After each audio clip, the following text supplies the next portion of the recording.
What is up, everyone? It's your boy Infrar-Ed. Welcome to the Scout Reports. Today I bring you a manga review of One Piece chapter 827. As today we get a lot of big reveals, and even the mangas today. All the mangas were hype, but One Piece was a little bit chill like the animes today as we reach a destination that is called Totland. And Totland is part of one of the 34 countries that are surrounding Whole Cake Island, which is the final destination of where our crew needs to go with Big Mom. This island that they're on is made entirely of chocolate. The entire island is made of chocolate, as everybody is ecstatic about that. I mean, even the clothes and the goods are made for chocolate, as we see Nami dress up in some like clothes with chocolate on it, and you know Brooke took advantage of being a savage and trying to take a look at them panties.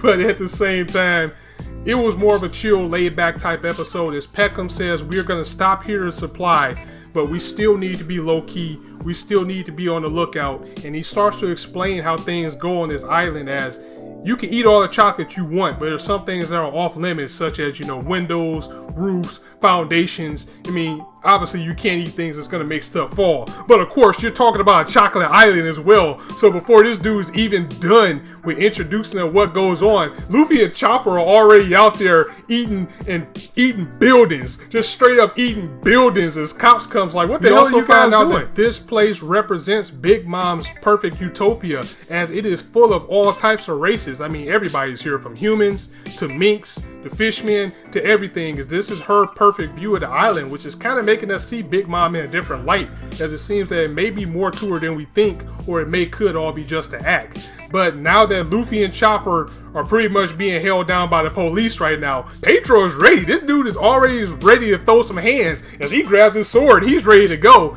and they're like, no, calm down, we'll escalate the problem easily. However, before things start to escalate, the owner of the cafe that Luffy and Chopper ate shows up, and it is a girl who says that they were actually deconstructors. She covered for them because she was actually happy that somebody ate what she made. She made this house, and she was happy that somebody ate what she made and thought it was so good. This is where the plot thickens, and we find out this girl is actually Princess Pudding. So we meet Sanji's soon-to-be bride, and I cannot say how perfect this is. I mean, I'm actually chanting and rooting for Sanji to probably marry Pudding right now, because she's beautiful, he's a cook, and she's a pastry chef. That's perfect harmony right there. And hell, I mean, she can probably bang with Nami and Robin as far as being a beauty. I mean, just look at it. It's just perfect. It all adds up. So what I'm hopefully pulling for is that maybe Sanji won't marry her right now, but probably promise to come back to marry her later. And she's really grateful for Luffy and the crew.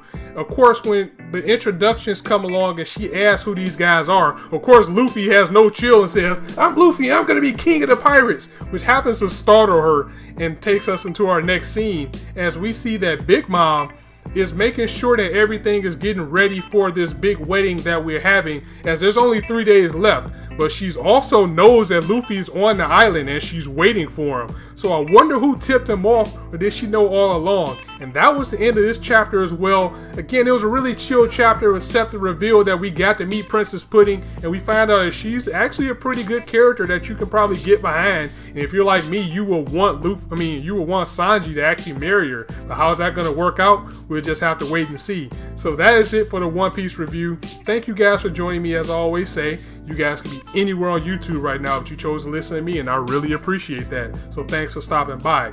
Be sure to check out my review of a Cabaneri of the Iron Fortress episode 7 today. And if you haven't already as well, check out my live reaction of Hunter x Hunter. On that note, it's your boy Infrar-Ed signing out. See you soon.